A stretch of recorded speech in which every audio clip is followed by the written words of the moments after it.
Students, our next heading is atomic and nuclear mass. See, the nuclei is very small. So, mass of the nuclei is 10 power minus 25 kilogram or lesser. Therefore, அப்போ அந்த smallest அளவில் mass இருக்கும்போது நம்ம கிலோகிராமை use பண்ணுறது சரியாக இருக்காது. அதனால் நம்ம என்ன பண்ணுறோம் அப்படின்னா ஒரு ஸ்மாலஸ்ட் யூனிட்டை நம்ம டிஃபைன் பண்ண போகிறோம். அதை வச்சுட்டு அந்த நியூக்ளியருடைய மாஸ், ஆட்டமுடைய மாஸ் அண்டு புரோட்டான், நியூட்ரான், எலக்ட்ரானுடைய மாஸ் எல்லாம் நம்ம அதில் எக்ஸ்ப்ரெஸ் பண்ணால் நல்லாயிருக்கும்னு சொல்கிறாங்க. இப்போ it is more convenient to express it in terms of another unit that is named as atomic mass unit. அதை எப்படி டினோட் பண்ணுறோம்? u, ஸ்மால் u அப்படின்னு ஸ்லோ பண்ணுறோம். எப்படி கிலோகிராமை கேஜின்னு டினோட் பண்ணுறோம் இல்லையா, அதே மாதிரி அட்டாமிக் மாஸ் யூனிட்டை u அப்படின்னு டினோட் பண்ணுவோம். அப்போ இது ஒரு 2 மார்க் கொஸ்டின். 1 அட்டாமிக் மாஸ் யூனிட்னா என்னது அப்படின்னு கேட்டேன்னா 1/12th of the mass of the isotope of carbon. 1/12th of the mass of the isotope of carbon 12. Carbon 12 ஓட மாஸில் 1/12th தான் எவ்வளவு? 1 atomic mass unit.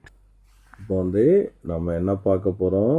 Atomic mass unit பார்க்க போகிறோம். அட்டாமிக் மாஸ் யூனிட்னா u அப்படின்னு சொல்லுவோம். அப்போ 1 atomic mass unit is equal to 1/12th of the mass of carbon 12. ஓகேவா? இப்போ கார்பன் 12 உடைய மாஸ் வந்து எவ்வளவு? 1.9926 into 10 power minus 26 by 12. அப்போ 1 atomic mass equal to எவ்வளவு? 1.66 into 10 power minus 27 கிலோகிராம். ஓகேவா? அப்போ இந்த இது ரொம்ப கண்டிப்பாக தெரிஞ்சாகணும். அப்போ நம்ம கால்குலேஷன் போடும்போதே அட்டாமிக் மாஸ் யூனிட்டில் இருந்துச்சுன்னா அதை கிலோகிராமுக்கு மாற்றுவோம். ஓகேவா? அப்போ அட்டாமிக் மாஸ் யூனிட்டில் கொடுத்துருந்தா எதால் மல்டிப்ளை பண்ணோம்? 1.66 into 10 power minus 27 மல்டிப்ளை பண்ணோம். இப்போ இதிலிருந்து ஒரு கொஸ்டின் கேட்பான். 1 atomic mass unit equal to 1/12th of mass of C16 சொல்லிட்டோமா? Sorry, C612. Okay, mass of carbon 12. இப்போ what is the mass of carbon 12? What is the mass of carbon 12 ஓட mass என்ன அப்படின்னா the 12 இங்கிட்டு போயிருமா? அப்போ 12 atomic mass unit. இது ஒரு 1 வேர்டில் கேட்போம். 1 atomic mass unitனா 1/12th into mass of C12. அப்போ mass of C12னா 12u அப்படின்னு சொல்லணும். இப்போ இதை நம்ம எக்ஸ்பிரஸ் பண்ணுவோமா? இப்போ எதை எக்ஸ்பிரஸ் பண்ணுவோம்? Mass of neutron in atomic mass யூனிட்டில் 1.008665u. Mass of proton 1.007276u அப்படின்னு சொல்லுவோம். அதே மாதிரி mass of hydrogen atom, mass of hydrogen atom எவ்வளோனா 1.007825 அட்டாமிக் மாஸ் யூனிட் அப்படின்னு சொல்லுவோம். அப்போ மாஸ்ங்கிறது பொதுவாக வந்து நம்ம நியூக்ளியஸ்க்கு மட்டும் பார்க்க முடியாது, என்டையர் ஆட்டம்க்கு தான் நம்ம என்ன பண்ணுவோம் அப்படின்னா மாஸை நம்ம பார்ப்போம். மாஸை பார்த்துட்டு நியூக்ளியஸ் உடைய மாஸ் வேணும்னா அதில் இருக்கக்கூடிய Z எலக்ட்ரான்ஸ் உடைய மாஸை நம்ம என்ன பண்ணிக்கிடுவோம் அப்படின்னு கேட்டோன்னா சப்ட்ராக்ட் பண்ணிக்கிடுவோம். ஸோ இந்த நியூக்ளியர் மாஸ், அட்டாமிக் மாஸை மெஷர் பண்ணுறதுக்கு நம்ம ஒரு இன்ஸ்ட்ருமெண்ட்டை யூஸ் பண்ணுறோம்.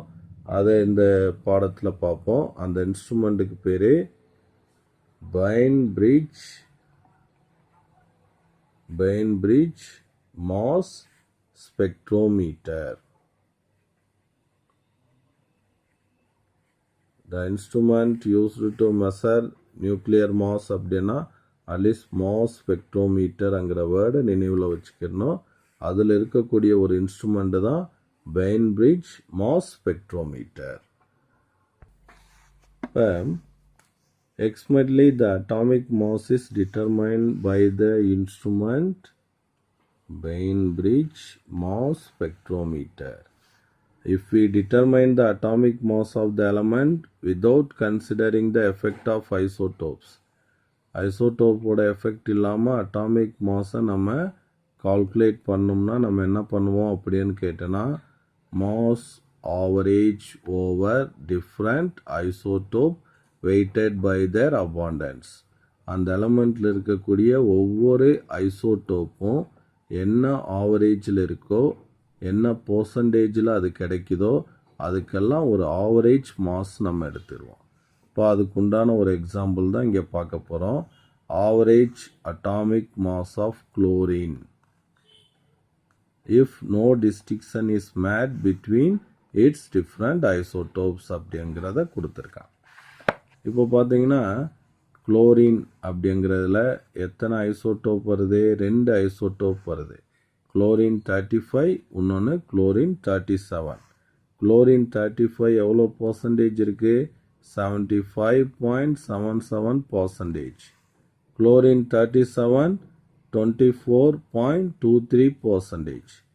அப்போ அந்த ஆவரேஜ் எடுக்கும்போது 75.77 by 100 into mass of chlorine 35.